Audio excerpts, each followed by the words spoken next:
On my wedding day, the motorcade got into an accident. He carried his childhood friend, whose hand was merely scraped, into the ambulance, leaving me bleeding in my wedding dress by the side of the road. 3 days later, he came to the hospital looking for his bride. The doctor sneered at him. Before he left, the doctor remarked that it would have been fitting to turn this wedding into a funeral. When the bridal limousine crashed into the highway guardrail, I was still wearing my wedding dress. Shattered glass covered the floor. The front of the limo looked as if it had been crushed by a giant fist. My calf was pinned against the edge of the seat, and the hem of my white dress was soaked in blood. The driver slumped over the steering wheel, calling for help. My bridesmaid, Mia, turned deathly pale. She lunged forward to hold me, begging me not to move because my leg was bleeding. I looked down. Blood was seeping through the tulle skirt, dripping steadily onto the floor mats. Julian rushed out of the vehicle behind us. I thought he would come to pull me out first. After all, today was our wedding day. We had been together for 6 years, from college to our careers, from renting apartments to buying a condo in Seattle, from his mother initially despising my working-class background to him finally nodding and saying we could just make do with a simple wedding. I thought, at the very least, he would remember that I was his bride in a moment like this. But he ran right past me. He sprinted toward another car. Summer was sitting in the passenger seat. The skin on her hand was slightly scraped. Her eyes were red. Leaning against the car door, her voice trembled as she told Julian she was scared and her chest was hurting. Julian scooped her up into his arms, comforting her and telling her not to be afraid. Mia froze. She screamed at him, yelling that I was still in the limo and my leg was bleeding. Julian paused for a second. He looked back at me. That glance was so brief, it felt like a passing thought. He told Mia to help me out first, and that another ambulance was coming. He justified himself by saying Summer had a heart condition and could not be subjected to stress. I gripped the car door, my knuckles turning white. Mia was so furious her voice cracked, screaming that Summer only had a scratch while I was pinned in the wreckage. Summer, resting in Julian's arms, coughed lightly and let a tear fall, asking if she was delaying us and saying I would blame her. Julian frowned, telling her to stop talking. The first ambulance arrived. The paramedics brought out a stretcher, and Julian carried Summer straight into the back of it. I sat in the ruined bridal limo. The wind blew in, making me shiver uncontrollably. I called his name. Julian stopped at the ambulance doors.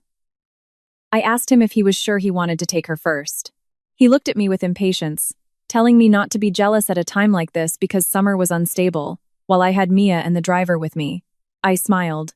My lips were dry, and smiling actually hurt. I told him I was bleeding. I know, he said, telling me to just be strong. Those words crushed the last bit of my physical pain into pure, freezing numbness. The ambulance doors closed. The red and blue lights flashed before my eyes like some absurd celebration.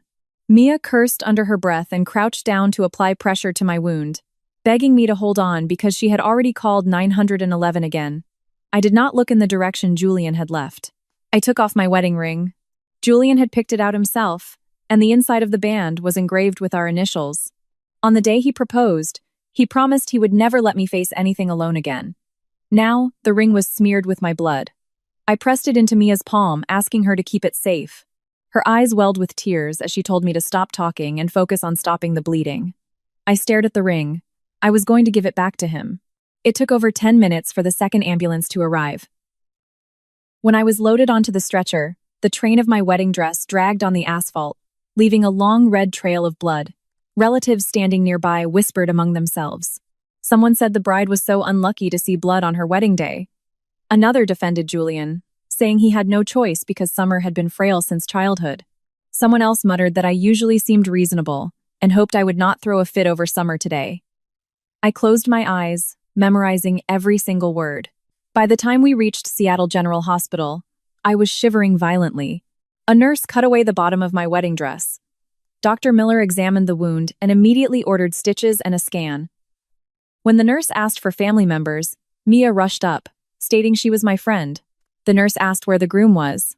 Mia gritted her teeth and said he went with someone else. Dr. Miller glanced at me but asked no further questions, focusing on treating my leg. As the needle pierced my skin, the pain made my fingers tremble. Mia held my hand, telling me she had called my mom and that she was on her way. I nodded. My phone kept buzzing on the bedside table. The wedding group chat on iMessage was flooded with notifications. Julian's mother, Evelyn, sent a voice memo. Her high-pitched voice echoed in the room, telling everyone not to panic and that the wedding was simply on pause. She said Summer had been terribly frightened, and Julian was with her for a checkup, adding that I was fine, just emotional because it was my wedding day, and asking everyone to be understanding. I stared at the transcript of that message, suddenly finding it hilarious. My leg required 7 stitches. My lower back was severely bruised. My head needed observation because I had slammed it against the window. But according to Evelyn, I was just being emotional. I did not reply. I told Mia to screenshot and save every single message in those group chats. Mia cursed the entire family while taking the screenshots. I told her to save her breath and just keep the evidence. She paused, and I added that we would need it later. That night, my mother, Laura, arrived at the ER. She was still wearing the apron from her diner, her hands dusted with flour that she could not wash off in time. The moment she walked in and saw the thick bandages on my leg, tears streamed down her face. She asked if it hurt. I had not cried yet, but her question made my eyes burn. Still, I refused to let the tears fall. I looked at her and said, "Mom, I am not getting married." My mother froze. She looked at me, then at the shredded remains of my wedding dress in the plastic bag.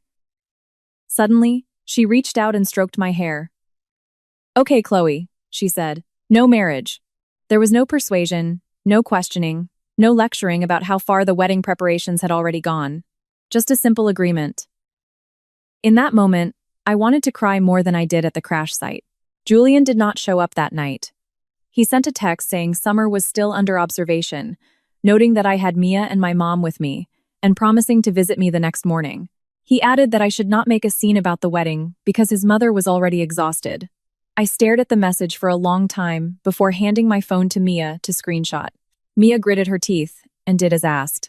Then, I opened my banking app. I canceled the $800 monthly automatic transfer I had set up to help pay off Julian's mother's medical debt. I went to the vendor payment portal and halted the final payments for the wedding. Finally, I changed Julian's contact name on my phone to pending settlement. After doing all this, I leaned back against the pillows. Outside the window, the emergency room lights flashed. I heard another ambulance pull up. This hospital saw people arrive and leave every single day. And I, on my wedding day, finally woke up from 6 years of self-deception. At 3 a.m., a nurse came in with my discharge papers. In the U.S., hospitals don't keep you overnight for a few stitches and a mild concussion. Before I left, Dr. Miller handed me my medical records and discharge instructions, telling me to keep the wound dry and rest my back. He looked at my plain jacket, then at the torn wedding dress in the plastic bag. He suddenly asked if I still wanted that wedding. I shook my head and said no. He nodded, his tone completely calm, saying that was good, and that a person must first live for themselves. Julian finally came looking for me at the hospital on the 3rd day. By then, I had been recovering at my mother's house for 72 hours. Mia later told me that when he walked into the ER asking for me, he was still wearing his suit jacket from the wedding day. He froze when a nurse told him I had long been discharged. Julian frowned, demanding to know who authorized it. Dr. Miller happened to walk out of his office. He glanced at Julian and said I had consented to it myself. When Julian angrily declared he was my fiancé, Dr. Miller simply sneered. He pointed out that I had been brought in wearing a wedding dress with a leg needing 7 stitches, yet the person who signed my paperwork was my bridesmaid, while Julian carried another woman in and signed as her family. Now, 3 days later, you're finally asking where your bride is, Dr. Miller said. Julian argued Summer's situation was special. Dr. Miller delivered the parting blow, saying it would be perfectly fine to turn this wedding into a funeral instead. When Dr. Miller clarified that the only thing being buried was the wedding, Julian was left speechless. When Mia recounted this to me, I was sitting in the back room of my mother's diner, getting my bandages changed. Mia mimicked Dr. Miller's tone perfectly. My mom handed me a bowl of soup, praising the doctor. I smiled just as my phone rang. It was Julian. I ignored it. When he called for the 3rd time, I finally answered. His voice was suppressing anger as he demanded to know why I left without telling him. I looked at the gauze on my leg and simply said he had been busy. He stayed silent for 2 seconds before acknowledging I was wronged on the wedding day, but insisted Summer's chest pain was a real scare due to a childhood accident. I asked him if my bleeding did not count as an emergency. Julian let out an exasperated breath, claiming I was misinterpreting things and telling me not to compare myself to her. I asked who I should compare myself to. Then, he did not answer. Through the receiver, I heard a soft female voice telling Julian not to argue with me and claiming everything was her fault. Summer's voice was incredibly gentle, yet it pierced like a needle. Julian immediately softened his tone, telling her to lie back down. I put the phone on speaker. Hearing this, Mia's face darkened with rage. I asked Julian where he was. He paused before admitting he was at the hospital keeping Summer company because she still needed observation. I laughed out loud. A scraped hand required 3 days of observation, while I came home after getting 7 stitches. How wonderful. Julian's tone turned cold, telling me to stop being sarcastic, noting the wedding was already a mess and asking me to come back so we could sort out the aftermath. I told him I would handle the aftermath. When he asked what I meant, I picked up the manila folder from the table. It contained my medical records, payment receipts, venue contracts, limo contracts, and the ring Mia had saved for me. I told him it meant the wedding was canceled, the engagement was off, and we were going to clear the debts for the condo, the wedding expenses, his family's loans, and the medical debt payments I gave his mother, item by item. The line went dead silent for a few seconds. Then Julian scoffed as if he had heard a joke, asking if I was done throwing a tantrum. I was not angry. When a person is completely emotionally dead, the anger fades. I told him this was not a tantrum, it was a notification. He asked if it was just because he took Summer to the hospital first. I looked at the calendar on the wall and told him it was because for the past 6 years, he had forced me to yield to her every single time. His breathing grew heavier as he argued Summer had no family left and only had us. I reminded him that my father died when I was young, and my mother raised me alone by running a diner. I did not have much family either, but I never used that to emotionally blackmail anyone. Julian muttered that I used to be different. I laughed and agreed, saying I used to be entirely too easy to manipulate. After that, total silence fell on his end. I continued, stating that by 6 p.m. today, I would send him an itemized invoice. The ring would be mailed back. The condo was purchased with my down payment and my remodeling funds, so he and his mother had 3 days to pack their things and leave. Julian finally panicked, yelling that the condo was supposed to be our marital home. I told him it wasn't anymore and hung up. Mia slammed the table in triumph, declaring it was about time. My mother stayed quiet. She just pushed the bowl of soup closer to me, telling me to eat because I would need my strength to collect my debts. I looked down and took a sip, the steam warming my face. I suddenly remembered the day I bought the condo 3 years ago. Julian had claimed money was tight and promised to contribute later. His mother had argued that women shouldn't be so calculating before marriage, and that putting both names on the deed was what made them a real family. I refused. Evelyn gave me a sour face for half a month. Later, she changed her tactics. She had me pay for the renovations, the furniture, and Julian's credit card debt, claiming we were all family. I kept track of every penny. Back then, I kept the receipts just to manage our household budget. Now, those receipts would prove to them that I was never the gold digger they painted me out to be. That afternoon, I sent Julian the itemized invoice. Item 1, condo down payment $120,000, paid entirely from my personal account. Item 2, remodeling and furniture, $35,000. Item 3, wedding venue deposit, florist, limos, and photography, totaling $30,000. Item 4, 2 years of medical bills and insurance premiums paid for his mother, $18,000. Item 5, personal injury compensation from the car crash caused by an unauthorized route change, to be calculated later following the police report. After I sent the message, Julian did not reply. 10 minutes later, his mother, Evelyn, posted in the extended family Facebook group. She tagged everyone, complaining that a minor accident happened on the wedding day and I was now holding it over their heads, refusing to come back, and even sending them a bill. She lamented that her son was incredibly unlucky to be engaged to such a cold-blooded woman who acted like a debt collector. I stared at the post. Mia asked if I was going to reply. I said absolutely. I uploaded the first bank transfer receipt for the wedding venue, then the second, then the third, until the comment section went dead silent. Finally, I typed a response, stating the invoice was not a negotiation tactic. It was a cancellation of the engagement. A full minute of silence followed. Then, Julian's aunt chimed in, scolding me for being immature, saying nobody wanted the accident to happen, and that Julian was just acting out of panic. She accused me of overreacting. I did not reply to her. Instead, I uploaded my emergency room medical report. It clearly stated a left calf laceration requiring 7 stitches, lower back contusions, and a mild concussion requiring observation.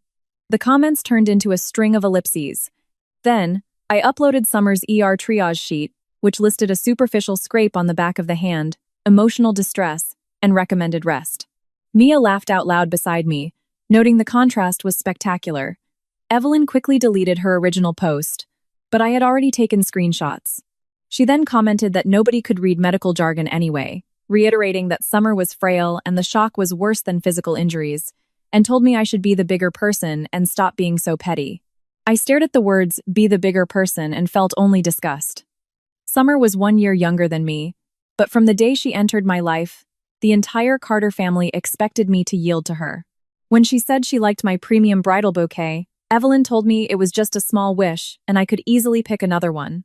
When Summer wanted to ride in the SUV right behind the bridal limo, Julian agreed, saying she got carsick easily and he would feel better if she was close. When she claimed she was having a panic attack the night before the wedding, Julian stayed on the phone with her until 2 a.m., leaving me alone in the hotel to finalize the vendor timelines. Back then, I told myself not to be petty. Looking back, it wasn't that I was petty, it was that they were constantly pushing my boundaries. I uploaded the final wedding master schedule into the group chat, tagging Evelyn. I stated I was not Summer's babysitter, nor was I her caretaker. I pointed out that her seating assignment, the motorcade order, and her emergency medical kit had all been confirmed by me in advance. I added that I would be investigating exactly who requested the last-minute route change. That message brought Summer out of hiding. She commented for the first time, apologizing profusely, telling me not to blame Evelyn or Julian, and claiming she never meant to get me hurt. She attached a photo of her hand wrapped in gauze, angled perfectly to make a tiny bandage look like a massive injury. Immediately, a few relatives expressed their sympathy, saying both girls had it hard and telling me to stop being so aggressive. I offered no explanations. I simply uploaded the photo of my blood-soaked wedding dress. It was the picture Mia had taken at the ER entrance. In the photo, I was sitting in a wheelchair, the tool cut open, my calf wrapped in thick, blood-stained bandages, my face entirely devoid of color. The group chat went completely dead. After a while, a distant cousin who rarely spoke commented that my injury actually looked severe and asked if Julian really hadn't stayed with me. Nobody answered, because the truth was too ugly. Julian finally intervened, demanding we keep private matters off Facebook. I replied that his mother was the one who publicly accused me of running off with their money. Julian typed back that she was just anxious. I replied that I was anxious too when I was bleeding, but he was too busy carrying someone else. After sending that, I left the group. Mia clapped her hands in approval. My mother frowned, predicting they would not let this go easily. She was right. At 4 p.m., Evelyn showed up at the diner with 2 relatives, blocking the entrance. It was the dinner rush, and every booth was full. The moment Evelyn walked in, she started wailing. She yelled for everyone to hear that her son had an accident on his wedding day, and instead of sticking together, her future daughter-in-law was demanding money. She cried that her son was just trying to get married, not hire a debt collector. The customers all turned to stare. My mother stepped out from behind the counter, her expression furious. She warned Evelyn not to cause a scene in her establishment. Evelyn pointed a finger right at my mom, accusing her of raising a daughter who was trying to skin the Carter family alive just because the wedding fell through. She yelled that they had paid for the rehearsal dinner and the catering, yet I still wanted to steal the condo. I gripped the edge of my chair and stood up. A sharp pain shot up my leg, making me pause. Mia tried to help me, but I waved off her assistance. I walked step by step until I stood right in front of Evelyn. I stated loudly that she had indeed contributed $8,000 for the rehearsal dinner, but had taken $6,000 back the very next day to help Julian's cousin out of a jam. The remaining $2,000 barely covered the venue deposit. I asked if she wanted me to tape the bank statements to the diner's front window. Evelyn's face changed color as the customers began whispering. I continued, stating that I paid for the catering, the florist, and the limousines. I pointed out that the Carter family had only provided a few cases of wine, and even then, Evelyn had asked me for a reimbursement because the receipt had the wrong name on it. Mia immediately pulled the photocopied receipts from her folder and slammed them onto a table. The relatives with Evelyn tried to snatch them, but Mia slapped her hand down, warning them they would pay for anything they ruined. Evelyn raised her voice. asking why I was calculating everything so ruthlessly when we were supposed to be family. I looked her dead in the eye and said it was because we were no longer going to be family. The diner fell silent. Evelyn's fake crying expression froze on her face. She asked if I was truly breaking the engagement, mocking me by asking who would ever want a 28-year-old woman who got dumped on her wedding day. Suddenly, my mother grabbed a wet rag from a table and slammed it violently into a bus tub. She roared that her daughter was not some clearance item that needed a buyer. Evelyn jumped in shock. I was stunned too. My mom hated conflict. For years, she had silently endured Evelyn's thinly veiled insults about our financial status, always telling me that marriage involved two families, and she didn't want to make things hard for me. But now, she stood firmly in front of me, her voice trembling but refusing to back down an inch. She yelled at Evelyn, asking how she had the nerve to throw a tantrum in her diner when her son abandoned my bleeding daughter in her wedding dress. She demanded they pay back what they owed if they had any shame, or else she would drag them straight to the police precinct. A customer at the counter muttered loudly that the groom's family was absolutely delusional. Embarrassed and cornered, Evelyn pointed at me, warning me I would regret this. I calmly replied that my only regret was waiting until today to wake up. Evelyn stormed out. After she left, my mother turned to head back to the kitchen, but her hands were shaking violently. I held her arms. She looked down and wiped her tears, telling me she used to think that enduring the disrespect would eventually make things easier. But now she realized that some people just step harder the more you yield. I squeezed her hands and promised we would never yield again. That night, Julian came to the diner. He didn't come inside, just stood under the street lamp outside. When I walked out, he stared at the bandages on my leg, a flicker of panic finally crossing his eyes. He asked if it still hurt. I told him to get straight to the point. His Adam's apple bobbed as he apologized for his mother causing a scene. I told him she could apologize for herself. "Chloe," he started, asking if our 6 years of love really had to end like this. I looked at him. The streetlight stretched his shadow across the pavement. This was the man I had loved for 6 years. I knew about his sensitive stomach, his hatred for cilantro, and how he pinched the bridge of his nose when stressed. I also knew that every time he was about to defend Summer, he would start by calling my name, asking me to be the bigger person, reminding me that Summer had a hard life, and begging me not to make things difficult for him. Those words used to bind me like ropes. Now, the ropes were cut. I told him I wasn't the one causing a scene. They were just paying their debts. Julian closed his eyes and begged me not to bring up the condo, claiming his mother's health couldn't handle the stress. I laughed. Here we go again. I pointed out that whenever I mentioned my injuries, he brought up Summer. Whenever I mentioned money, he brought up his mother's health. I told him that everyone in his family was allowed to have struggles, but I was just expected to absorb it all. Julian's face turned pale. He tried to speak, but his phone rang. Summer's name flashed on the screen. He answered it instinctively. Summer's voice was broken by sobs, crying that her hand hurt. The doctor said it might scar, and she feared she would never play the piano again. Julian instantly grew tense, promising to be right there. Only after he hung up did he remember I was still standing in front of him. A flash of profound embarrassment crossed his eyes as he promised to talk to me later. I nodded and told him to go. He hesitated, unaccustomed to my calm response. I added that from today onward, he would never have to explain his visits to her again, because it was no longer my business. On the 4th day, I went back to my condo to retrieve my belongings. The apartment was a modest 2-bedroom in downtown Seattle. The down payment took 5 years of my savings, plus the money my mom got from selling an old property. At the time, Julian claimed his money was tied up in student loans and career training. I believed him, but the deed remained solely in my name. It was the only compromise I refused to make. His mother had been passive-aggressive about it for months, treating me like a thief guarding a treasure. Now I realized I absolutely had to be on guard. Mia accompanied me upstairs. As soon as I unlocked the door, an unfamiliar perfume hit my nose. I stopped. Mia smelled it too, and her face darkened. The master bedroom door was open. Summer was sitting at my vanity. She was wearing the white silk bridal robe I had bought specifically for the wedding morning prep photos. Her hair was down, she looked perfectly healthy, and she was trying on my earrings in the mirror. When she saw me, she scrambled to stand up in a panic, asking why I was there. I stared at the robe and reminded her it was my house. She blushed, instantly switching to a victimized expression, claiming Julian told her the place was empty, And since she couldn't sleep at the hospital, he offered it so she could rest. Mia exploded, asking how wearing my clothes and using my vanity counted as resting.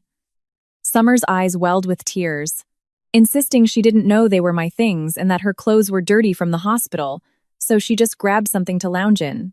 I walked past her and opened my closet. The protective bag holding my reception dress had been shoved into the corner. 3 of Summer's dresses were hanging there. Her pill bottles, hand lotion, and a pink water tumbler were sitting on my nightstand. This wasn't resting, this was moving in. I pulled out my phone and started taking pictures. Summer reached out to stop me, asking what I was doing. I looked right at her and said I was documenting evidence of illegal trespassing and use of private property. Her face drained of color. She begged me not to use such harsh words, claiming she and Julian grew up together and he was just worried she had no one to take care of her. I asked if that was why he moved her into my marital home. She bit her lip and stayed quiet. Just then, Julian rushed in. Summer must have texted him. The moment he saw me taking pictures, his face darkened, demanding to know what I was doing. I pointed at the robe on Summer and told him to make her take it off. Julian frowned, accusing me of humiliating her while she was unwell. I stared at him, suddenly realizing how terrible my taste in men had been. He used this script so flawlessly. Anytime Summer inconvenienced someone, asking for basic respect back was framed as humiliating her. I told him taking my clothes without asking was called stealing. Summer started crying, claiming she didn't know and was just cold. Julian stepped in front of her, saying it was just a robe and he would pay me for it. I rattled off the prices.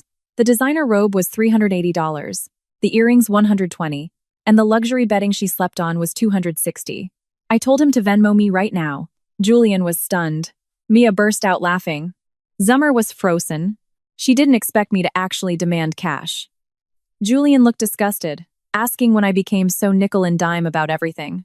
I pulled up my Venmo QR code and said, "Since the day you carried her into the ambulance." He stared at me like I was a stranger. I didn't flinch. Eventually, he actually sent the money. Maybe because he was embarrassed, or maybe because he was afraid I would keep taking photos. After confirming the transfer, I opened my suitcase and began packing my documents and valuables. Mia helped me gather the appliance warranties. I put the deed, purchase agreements, and remodeling invoices into my folder. Julian stood nearby, softening his voice, asking me not to make a fuss over the condo. He said Summer would leave in 2 days, and we could discuss everything once we set a new wedding date.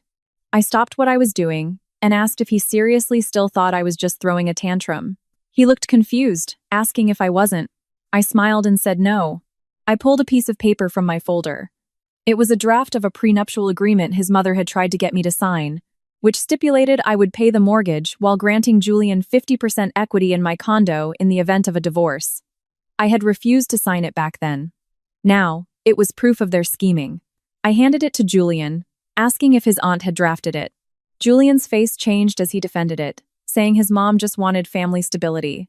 I pointed out that his version of stability meant I bought the house, paid for the remodel, gave him half my equity, and let him move Summer in whenever he pleased. Julian firmly told me not to drag Summer into this. I retorted that she was literally standing right there. The room went silent. Summer stood awkwardly in the doorway, her face flushing red and white. I finished packing and zipped up my suitcase. As I walked past Summer, I stopped. She looked up, tears still in her eyes. I told her that if she wanted Julian, she could just take him. There was no need to fake illnesses, play the innocent victim, or wear my clothes. I told her she wasn't fragile, she was just greedy. Her tears spilled over, but Julian exploded, yelling that I had gone too far. He claimed Summer had always felt guilty toward me and demanded to know why I constantly assumed the worst of her. I took the velvet ring box from Mia. I opened it. The blood had been cleaned off and the diamond sat coldly on the cushion. I placed it on the coffee table and told him I was returning it. Julian's expression drastically shifted as he asked if I was serious. I didn't answer. Instead, I pulled an eviction notice from my bag. I stated clearly that the condo was my premarital property, and they had 3 days to remove their belongings, while Summer needed to leave immediately. If not, I would have building security and my lawyer handle it. Julian stared at the paper, finally realizing this situation was completely out of his control. He begged me to talk. I told him we just did. He accused me of being merciless. I looked at him and said that when I was sitting in a bleeding wedding dress, watching the ambulance doors close, he was the one who forced me to be merciless. With that, I rolled my suitcase out the door. Summer began sobbing loudly behind me, but Julian did not chase after me. As the elevator doors closed, Mia asked if I was sad. I said yes. She was about to comfort me when I added, but I don't regret it. That evening, Summer posted on Instagram. It was a photo of her bandaged hand with a caption claiming misunderstandings were hard to clear up and hoping she wouldn't hate her anymore. Mutual friends immediately sent me screenshots. Some commenters praised her kindness, while others called me toxic for ruining a wedding day over an accident. I saved every screenshot into a folder on my laptop named Summer's Defamation Evidence. Mia asked if I was going to retaliate. I said there was no rush, because some people always end up exposing themselves. On the 7th day, I went to the hospital for a follow-up. My wound was healing well, though walking still hurt. When Dr. Miller was changing my dressing, he noticed me gritting my teeth and told me not to push myself if it hurt. I said I was used to it. The moment the words left my mouth, I paused. Doctor, Miller looked at me and quietly said I shouldn't get used to it anymore. His words were light, but they struck my chest like a small hammer. I took my paperwork and walked out. In the hallway, I ran into Summer. She was sitting in a wheelchair, being pushed by Julian. The bandage on her hand was even larger than before, wrapping almost halfway up her arm. Her makeup was incredibly pale, making her look like she had just left the ICU. Julian stopped in his tracks when he saw me. Summer spoke first, innocently asking if I was there for a checkup too. I ignored her and tried to walk past, but she suddenly reached out and grabbed my sleeve. She begged me not to blame Julian anymore, claiming he was just too worried about her, and that she had begged him to go back for me, but he was terrified she was in danger. I looked down at her hand on my sleeve and told her to let go. She recoiled as if I had burned her, immediately turning on the tears, apologizing and saying she didn't mean it. Julian frowned, scolding me because she was trying to apologize. I stated that I merely told her to let go of my sleeve. Summer shrank back, crying that she knew I hated her, but she wasn't the one who caused the crash and didn't expect me to get hurt. She loudly asked why I had to blame her for everything. People in the hallway started turning their heads. Her voice was pitched perfectly for an audience. I looked at her and asked if she thought crying quickly meant nobody would bother asking for the facts. Her face paled as she denied it. I pointed at her hand and asked exactly how severe her injury was. Julian stepped in, warning me I was crossing a line. I simply turned around and walked straight to the nurse's station where Dr. Miller was standing.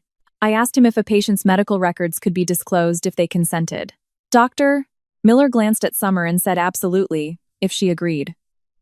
Summer's eyes darted around in panic. I nodded and said I would disclose mine first.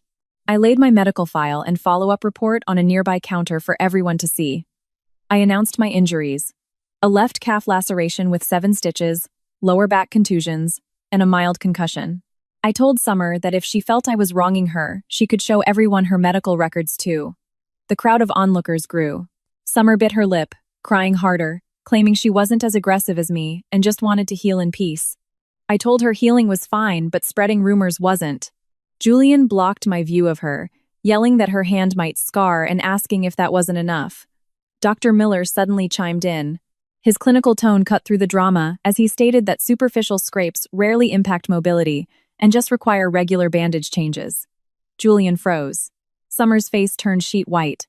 Dr. Miller continued, devoid of any emotion, stating that unless there was a secondary infection, the ER records confirmed it was purely a superficial epidermal scrape. The hallway went dead silent. The onlookers who had previously looked at Summer with pity now changed their expressions entirely. Mia, who had just arrived to pick me up, seized the moment. She loudly declared that a superficial scrape required a wheelchair, while 7 stitches had me walking on my own, sarcastically praising Summer's theatrics. Summer looked up at Julian through tear-filled eyes, asking if she was making things difficult for him and offering to stop her treatment. Julian immediately crouched down, telling her to stop talking nonsense. Watching them, I suddenly realized I felt absolutely no pain, not in my wound, and not in my heart. In the past, seeing him gently coax Summer would have made me jealous and insecure. Now, I just felt exhausted. I grabbed my files and walked away. Julian chased after me for a few steps, asking if I really had to humiliate Summer in public. I turned around and told him that even now, he only saw her humiliation, but still couldn't see my bleeding. He choked on his words. I added that I wasn't humiliating her. I was just letting the truth get some fresh air. When Mia helped me into her car, she pulled a stack of printed papers from her bag, announcing she had something even fresher. It was the limo dispatch records. The original route completely bypassed the construction zone.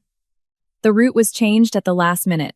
The limo company stated someone in the bridal party group chat had dropped a new pin. I flipped through the printouts.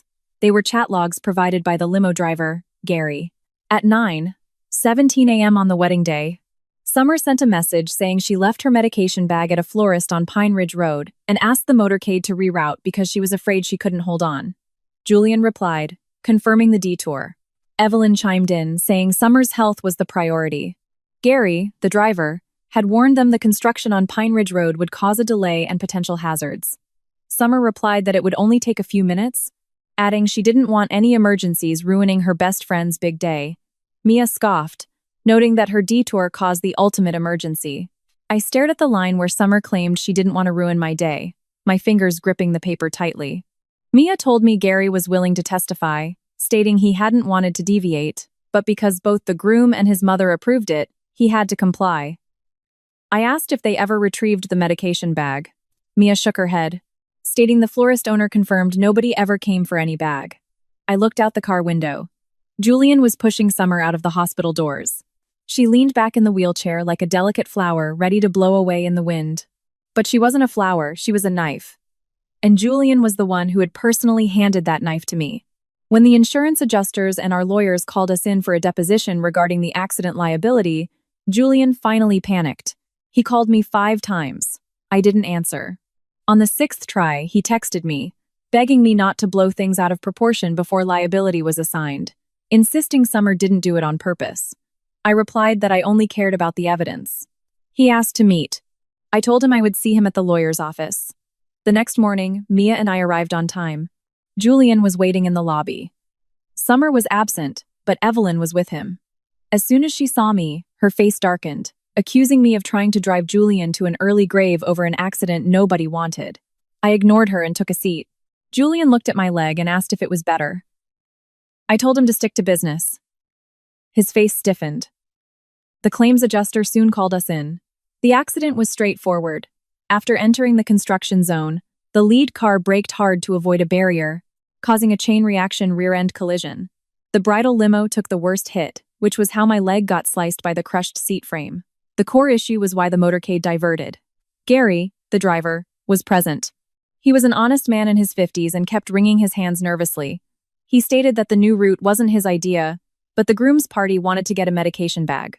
He had warned them, but the groom insisted. Julian frowned, claiming he was just worried about Summer. Gary nodded, confirming Julian had said her health was the priority. The adjuster asked for the chat logs. Gary handed over the printouts. The messages were laid out on the desk. Summer asked for the detour. Julian agreed. Evelyn supported it, and the driver's warning was ignored. Evelyn immediately argued that Summer was just terrified of having a medical emergency during the wedding. I asked where the medication bag was. Evelyn choked. The adjuster looked at her. I handed over a written statement from the florist.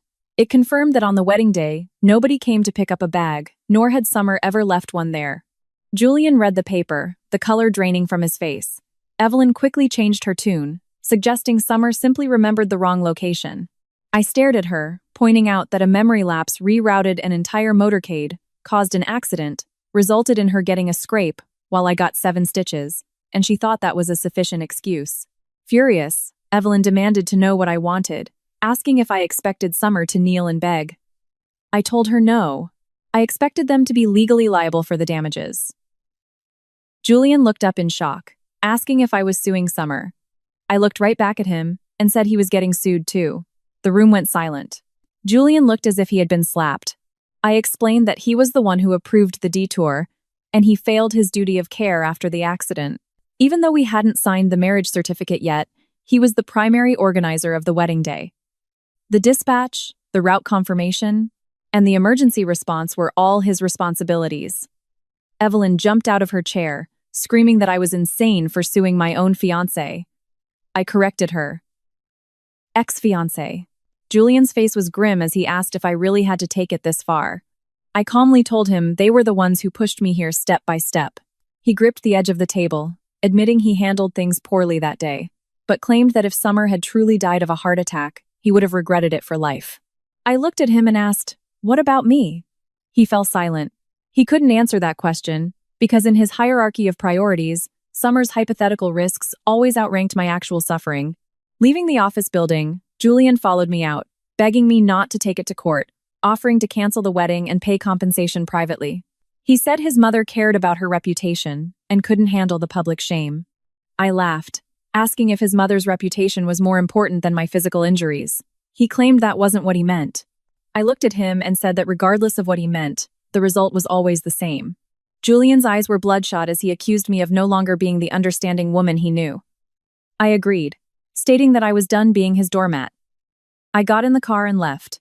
That afternoon, Julian sent me $5,000 on Venmo with a note calling it emotional compensation. I refunded it immediately and resent the itemized invoice, telling him it wasn't about my emotions, it was about his legal liability, and he needed to pay the exact amounts listed. He didn't reply. That night, Evelyn went on another tirade, this time in the condo building's HOA Facebook group. She posted a photo of me, claiming I was a runaway bride who was now trying to evict her fiancé's family from their shared home. She ranted about how modern women were gold diggers who put only their names on the deed and treated their in-laws like trash. When I saw it, the neighbors were already gossiping. Some called me heartless, while others pitied the Carter family. I didn't immediately reply. First, I contacted the property manager to verify my status as the sole owner. Then I uploaded 3 documents to the Facebook group: the property deed, the bank transfer record of my down payment, and the formal eviction notice. I added a single sentence stating this is my premarital, personal property, the Carter family contributed $0, holds no equity, and has no lease agreement, so please cease spreading defamatory information, or I will pursue legal action. The HOA group went silent. Minutes later, a neighbor chimed in, asking why the Carter family shouldn't move out if it was solely the woman's house. Another neighbor mentioned they had heard the groom carried another woman away from a car crash on the wedding day. The tide of public opinion turned instantly. Evelyn quickly deleted her post, but I had already saved the screenshots. Mia commented that I was becoming incredibly ruthless. I looked at the screen and softly replied that it wasn't ruthlessness, it was the realization that I could not take a single step back. I used to think compromising bought understanding, but I finally learned that some people treat your compromises as permission to keep hurting you. The Carter family decided to throw a postponed reception anyway. I found out when the venue manager called me. He nervously informed me that Julian's family had converted our booking into a damage control family dinner for this Saturday, scaling down the events but keeping the catering, and asked if the final balance would still be billed to my card. I laughed into the phone and asked who authorized a delay. The manager was confused, saying Julian's mother told them I was just throwing a tantrum and would return soon. I clearly stated the wedding was canceled, the final payment would not be made, the deposit would be forfeited per the contract, and they were on their own. The manager was panicked because the Carters had already invited their guests. I told him that was their problem. Shortly after, Julian texted me, asking me to come to the venue on Saturday to clear the air in front of the relatives and negotiate whatever compensation I wanted. I replied that I would be there. Mia was shocked, asking if I wasn't afraid they would gang up on me. I said I was only afraid they wouldn't all be in one room. On Saturday, I wore a sleek black dress. My leg was healing, so I walked slowly but stood perfectly straight. Mia came with me, alongside Jessica Hayes, the attorney my mother had hired. Jessica was sharp, practical, and after reviewing my evidence, had simply told me I had a bulletproof case as long as I didn't get soft. She strongly advised against me crashing their dinner, but she came along to ensure I didn't cross any legal lines regarding defamation. Inside the banquet hall, the floral arches and our engagement photos were still on display. My face in one of the photos was partially obscured by a wilting bouquet. As soon as I walked in, dozens of eyes snapped toward me. Evelyn rushed over, forcing a fake smile but whispering a threat, telling me not to speak out of turn and to give Julian an easy way out so I wouldn't ruin my own future. I looked at her and said I was there to tear down the entire stage. Her smile vanished. Julian walked over from the podium. He saw my black dress and frowned, criticizing my outfit choice for such an occasion. I told him it was perfectly fitting. Julian looked frustrated, begging me to stop making a scene. I glanced at the red roses around the room and reminded him that they were the ones who wanted to clear the air. Summer was also there. She was wearing a pale blue dress and sitting in the front row, a small bandage still on her hand. Seeing me, she stood up, claiming she came to personally apologize. I told her I didn't need an apology, just cash. Her face froze. A few relatives muttered their disapproval, shocked that a girl could be so obsessed with money and give no grace to the groom. I walked up to the podium. The MC stepped aside in confusion. I grabbed the microphone. Julian rushed forward to stop me, but I addressed the crowd, thanking everyone for being there to serve as witnesses. The hall quieted down. I placed the velvet ring box on the podium, alongside a thick ledger. I announced that this was not a family dinner, it was a public debt settlement. The crowd gasped. Evelyn turned pale and charged the stage to grab the mic. Jessica stepped in her path, professionally advising her to mind her behavior. Trembling with rage, Evelyn demanded to know who Jessica was. When Jessica introduced herself as my legal counsel, the room erupted into whispers. I opened the ledger. Page 1. Wedding expenses. I read off the venue deposit of $15,000, the florist's $5,000, the limo company's $3,000, and the photographer's $2,500, all paid from my accounts. As I read each item, Mia projected the corresponding bank statements onto the massive banquet screen. It wasn't hearsay, it was hard, undeniable contractual proof. Evelyn tried to scream over me, but the glaring eyes of her own relatives silenced her. I turned to page 2. The condo. Down payment $120,000, remodeling $35,000, furniture $20,000. I announced that the Carter family's financial contribution was exactly $0. The crowd gasped collectively. The relatives who had called me a gold digger lowered their heads in shame. Julian was pale as a ghost, begging me to stop reading. I looked at him and asked if this wasn't what they meant by clearing the air. His voice cracked as he said he didn't want to humiliate me. I laughed, pointing out that they had been humiliating me for years. I moved to the next page, detailing the $18,000 I had spent on Evelyn's medical bills and insurance premiums over 2 years. I reminded Evelyn that she used to call this family care, but since she had publicly accused me of stealing their money, I required it all back under unjust enrichment. Evelyn screamed that I was lying and that those were voluntary gifts. I agreed they were voluntary back then, but her defamation in the Facebook groups required a public accounting of who was actually leeching off whom. The relatives began muttering that the Carter family was completely out of line. Summer suddenly stood up, clutching her chest, crying that while she didn't understand finances, Julian truly loved me, and I couldn't destroy 6 years of love because of her. I looked at her and asked if she understood how to change a limo route. Her tears stopped instantly. I projected the chat logs and the route maps onto the screen. The evidence was undeniable. Summer asked for the detour for a fake medication bag. Julian and Evelyn approved it against the driver's warnings, and the florist confirmed no bag existed. The banquet hall exploded. Summer was ghostly white, stammering that she was just nervous and remembered wrong. I asked if her bad memory was the reason she didn't tell Julian I was bleeding in the car when he carried her into the ambulance. She cried that she was too scared to notice. I nodded, noting that she was allowed to be scared, Julian was allowed to panic, and they were allowed to choose each other, while I was just expected to be strong. Julian stood frozen below the stage, his eyes red, calling out to me, "Chloe." I opened the ring box. I told him I had taken this ring off my bleeding hand on the side of the road, and now I was giving it back. I declared our engagement officially terminated, demanded they vacate my condo, and stated the financial and legal liabilities would be pursued through the courts. I told him he would never have to force me to understand Summer or his mother ever again, because I was no longer his bride. The banquet hall was so quiet you could hear the AC humming. Julian stood there, completely drained of life, unable to reach for the ring. Evelyn finally snapped out of it, rushing the stage to curse me for ruining their family's reputation.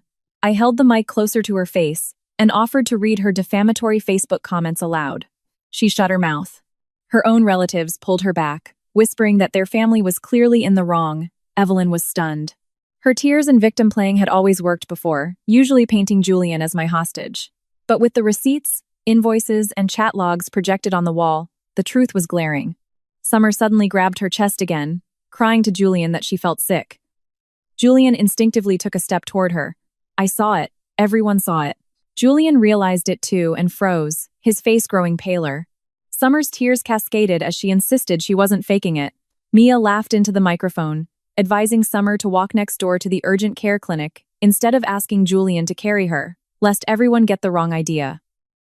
The crowd chuckled uncomfortably. Summer flushed deep red, looking at Julian and asking if she shouldn't have come. This time, Julian didn't comfort her. He stared at the route map on the screen and asked her about the medication bag. Summer stammered that she must have remembered wrong. Julian's voice was low as he noted she never forgot her medication before. Summer panicked, asking if he was doubting her after all their years of friendship. It was her classic manipulation tactic, but with the entire room staring at the evidence, Julian couldn't pretend to be blind anymore. I nodded at Mia, who pulled up one final screenshot on the projector. It was from the bridal party group chat. The night before the wedding, Summer had accidentally sent a message to the wrong group before quickly deleting it. The wedding coordinator had screenshotted it because it felt off and sent it to Mia. The message read that as long as Julian chose to check on her first during an emergency, she'd finally realize who is more important. When that message hit the massive screen, Summer completely froze. Julian stared at the words, his lips trembling as he asked her if she really sent that. Summer was hyperventilating, claiming she was just emotional and speaking nonsense. I told her it wasn't nonsense, it was a test. And she had tested him for years, testing if he would change the bouquet, stay up late with her, reroute the motorcade, or save her first in a crash. And every single time he chose her. Summer sobbed and shook her head. But I looked at Julian and delivered the final blow. It wasn't just her fault. She set the traps, but he willingly walked into them.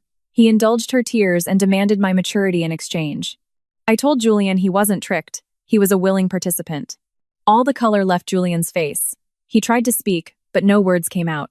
The crowd murmured that this wasn't just a childhood friendship. It was intentional sabotage, and the bride was absolutely right to walk away. Evelyn collapsed into a chair, trembling. For the first time, her tantrums were useless. Jessica stepped up to the mic, officially serving them notice for the eviction, the debt collection, and the personal injury lawsuit, warning them against any further defamation. Julian didn't look at the legal papers. He looked at me, his voice breaking, asking what would happen if he admitted he was wrong. I smiled and said he would face the consequences. He begged for a second chance. Summer looked up as if she had been stabbed.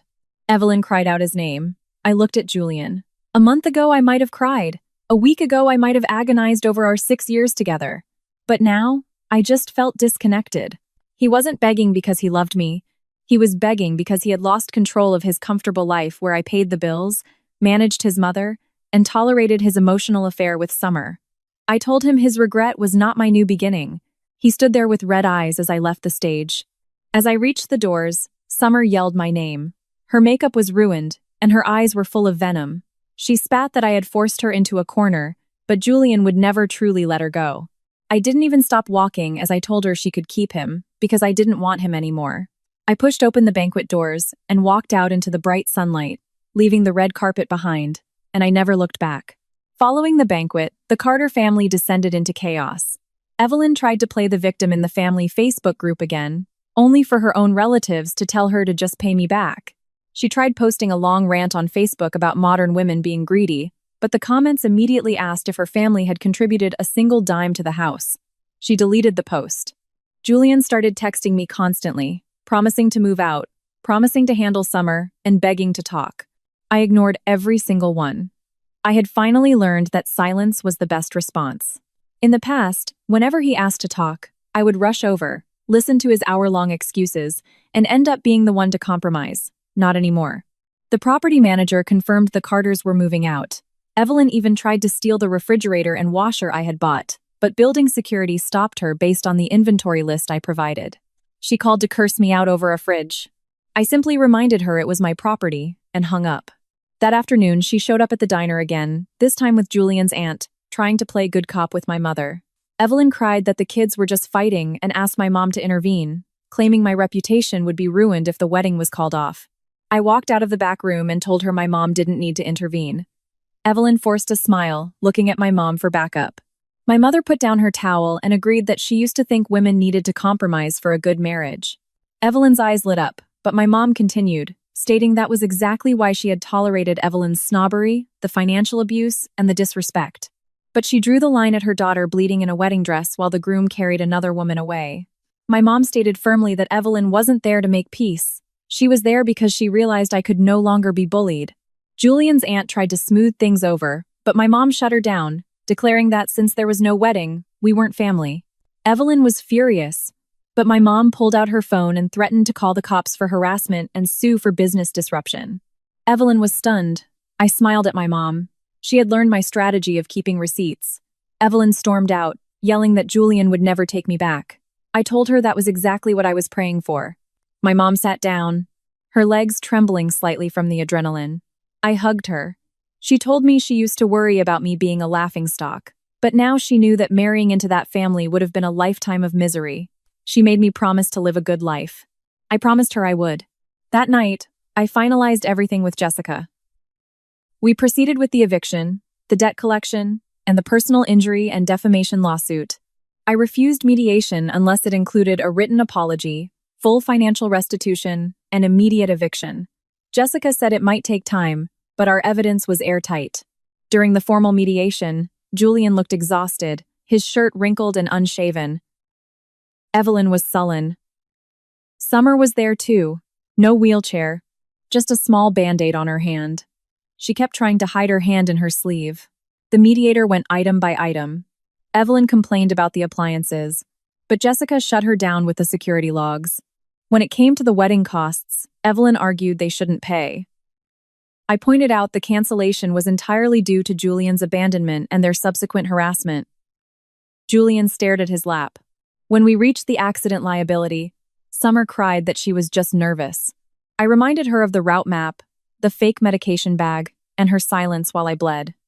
Mia and Gary the driver gave their statements, completely dismantling her victim narrative. Julian finally looked up, his eyes devastated, and apologized to me. I told him he should have said that at the crash site. Evelyn tried to scold him for giving in, but Julian snapped at his mother to shut up. It was the first time he had ever silenced her. In the past, it might have given me a thrill. Now, it was just too little, too late. The mediation ended with a binding agreement. The keys were returned. Evelyn posted a formal, lawyer-approved apology in all groups. Summer was held partially liable for the crash damages, and Julian took on the bulk of the financial restitution, payable in 2 installments. When signing, Summer cried, asking Julian if he was really making her pay. Julian looked at her with a complex, weary expression, telling her she was responsible. Summer gasped, using her favorite line, telling him he used to never be like this. I laughed out loud. Julian looked at me. I noted that she also thought he had changed. I packed up my documents and left. Julian chased me down to the lobby, promising to pay the money, promising to stay away from Summer, and asking if I really didn't care anymore. I looked at the wind blowing outside and told him that my care had died on the day of the crash. He asked if we could start over with a new wedding. I didn't look back as I told him I didn't need a wedding. I needed someone who would walk toward me when I was bleeding, and that person would never be him. A few days later, I went to the hotel to sign the final refund paperwork for the catering. The lobby was empty, the floral arch dismantled. The manager apologized for the hassle. I told him it wasn't his fault. Julian walked out of the banquet hall holding the ring box. He had been waiting for me. He told me that on the day of the wedding, he genuinely wanted to spend his life with me. I didn't reply. He said he was just so used to taking care of Summer because she had no one else, and he forgot that I needed him too. I corrected him, stating he didn't forget, he just never prioritized me. He admitted that when he carried Summer to the ambulance, he didn't realize how badly I was hurt, assuming I could handle it. I smiled and said Dr. Miller was right. The wedding should have been a funeral, burying our relationship. Julian asked if he could ever win me back. I said no, because this wasn't a one-time mistake, it was 6 years of choices. He handed me the final signed property release forms. I took them and walked out into the sun. My mom was waiting by the curb in her old station wagon, waving at me and asking what I wanted for dinner. I smiled and said meatloaf. I got in the car. A month later, the stitches were fully healed, leaving only a faint pink scar. Dr. Miller told me it would fade, but never disappear completely.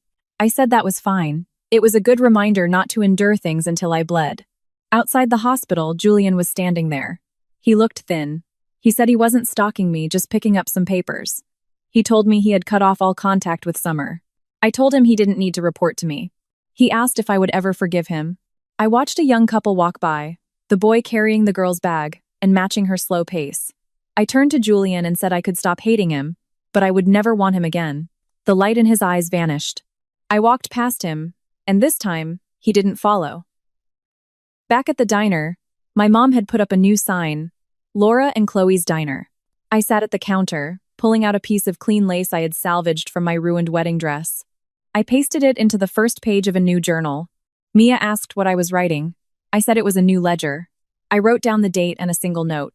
From today on, I will never confuse being a victim with being understanding. My phone had no messages from Julian. My bank account showed the final settlement transfer had cleared. I closed the journal, finally free.